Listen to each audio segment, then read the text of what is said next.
11th standard very important question 5 mark question exercise 10.4 ல 28th sum பார்க்கலாமா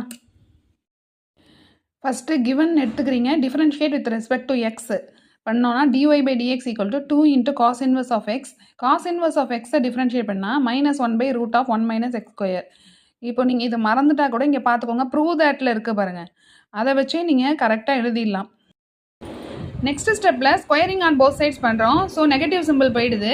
next cos inverse of எக்ஸுக்கு ஒய்னு substitute பண்ணுறோம். கொஸ்டின்லேயே கொடுத்துருக்காங்களே அதை யூஸ் பண்ணிக்கிறோம். நெக்ஸ்ட் ஸ்டெப்பில் கிராஸ் மல்டிப்ளை பண்ணுறோம். ஸோ 1 மைனஸ் எக்ஸ் ஸ்கொயர் இங்கே வந்துடுது. dy by dx whole square equal to 4yன்னு கிடைக்குது. Differentiate with respect to X 2 தடவை டிஃபரன்ஷியேட் பண்ணுறோம். ஞாபகம் வச்சுக்கணும். ஃபஸ்ட்டு தடவை டிஃபரன்ஷியேட் பண்ணுறோம் squaring on both sides. Next differentiate with respect to X பண்ணோன்னா நம்மளுக்கு வந்து 2 into dy by dx so D square Y by DX square கிடைக்கும். U V dash plus V U dash. Next இந்த சைடில் பார்த்தீங்கன்னா 4 into dy by dxன்னு கிடைக்குதா. So எல்லாத்துலேயுமே பார்த்தீங்கன்னா 2 into dy by dx வந்து எக்ஸ்ட்ராவாக இருக்கு பாருங்க. இதை நீங்கள் ஞாபகம் வச்சுக்கணும்னா ப்ரூவ் தேட்டோட கம்பேர் பண்ணிகிட்டே வந்தீங்கன்னா ஈஸியாக கண்டுபிடிச்சிடலாம். 2 into dy by dx எக்ஸ்ட்ராவாக இருக்குது. ஸோ கேன்சல் பண்ணுறீங்க. ஸோ இங்கே -2 = 0ன்னு கொண்டு வந்து எழுதிக்கிறீங்க.